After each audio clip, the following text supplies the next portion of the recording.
Hello everyone, welcome to Buddha tutorials. ఈరోజు నేను B Ed second semester syllabus explain చేయబోతున్నానండి. ఇందులో మొత్తం 10 పేపర్స్ ఉన్నాయి. First one sociological foundation of education, and second one is educational psychology theory and practice. Third one is method, and fourth one also method paper. Whatever the method you have chosen, that paper will come in this paper. Like social, Telugu, English, maths, whatever your method will be, that will be come in this paper. And fifth one is art and education andi, and sixth one is learning resource and development. ఇందులో ఇది ఒక record రాయాల్సి ఉంటుంది. ఇందులో మొత్తం 5 topics ఉంటాయి. First one is digital prints, toy making, apparatus and tools, local and traditional vocations, and visit to local artisan. ఇలా ఈ 5 టాపిక్స్కి మనము లెర్నింగ్ రిసోర్స్ డెవలప్మెంట్ రికార్డ్స్ రాయాల్సి ఉంటుంది. ఈ రికార్డ్ అనేది మెథడ్ 1 మెథడ్ 2కి రెండింటికి రాయాల్సి ఉంటుందండి. And seventh one is marker record for method 1 and method 2, that you know. And the reflective journal ఈ పోర్ట్ఫోలియో. రిఫ్లెక్టివ్ జర్నల్ ఈ పోర్ట్ఫోలియో అనేది టీచింగ్ ప్రాక్టీస్ అయిపోయిన తర్వాత రాస్తాం కదండి. సో అవి ఆ విధంగానే రాయాలి. ఈ మొత్తం 10 రికార్డ్స్లో మనకు 5 పేపర్స్ మాత్రమే ఎగ్జామ్కి ఉంటాయి.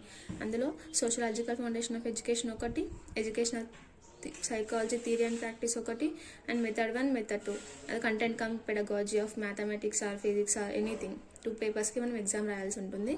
And fifth one is art and education. ఈ 5 పేపర్స్లో first paper and second paper, third paper, fourth paper 3 అవర్స్కి ఉంటాయి. And fifth one art and education అనేది 1.5 hours మాత్రమే ఉంటుందండి. సో ఈ 70 మార్క్స్కి క్వశ్చన్ పేపర్ ఎట్లా వస్తుంది, ప్రీవియస్ ఇయర్ క్వశ్చన్ పేపర్స్ ఏంటివి నేను నెక్స్ట్ వీడియోలో ఎక్స్ప్లెయిన్ చేస్తాను. సో ఈ ఆర్ట్ అండ్ ఎడ్యుకేషన్ అనేది రికార్డు ఉంటుంది, లర్నింగ్ రిసోర్స్ డెవలప్మెంట్కి రికార్డు ఉంటుంది, అండ్ మాకు record for method 1 method 2 you know. And reflective journal ఈ పోర్ట్ఫోలియో ఎలా రాయాలో మీకు తెలుసు.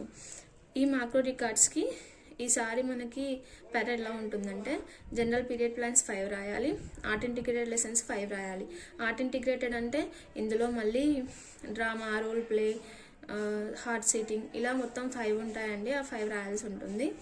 Sociological foundation of education, educational theory and practice, and method 1 content cum pedagogy of mathematics or physics anything, and art and education you have to write for the exams. So learning resource అనేది record అండి. ఇది digital print, toy making, apparatus and tools, local traditional locations, visit to local artisan అనేది మనం ఒక్కొక్క దాని గురించి అక్కడ వాళ్ళు ఇచ్చిన ప్యాటర్న్ బేస్ చేసుకొని రికార్డ్ రాయాల్సి ఉంటుంది. మెథడ్ 1కి రాయాల్సి ఉంటుంది, మెథడ్ 2కి రాయాల్సి ఉంటుంది. మాకు రికార్డ్స్కి ఇలా జనరల్ పీరియడ్ ప్లాన్స్ 5 రాయాలి, ఆర్ట్ ఇంటిగ్రేటెడ్ 5 రాయాలి. సో మొత్తం 10 ఉంటాయండి for method 1 and method 2. Reflective journal ఈ పోర్ట్ఫోలియో మీకు తెలుసు ఎలా రాయాలో. సో ఇదండి B Ed second semester syllabus. Next వీడియోలో నేను మీకు previous year papers and exam pattern ఎలా ఉంటుందో ఎక్స్ప్లెయిన్ చేస్తాను. Thank you.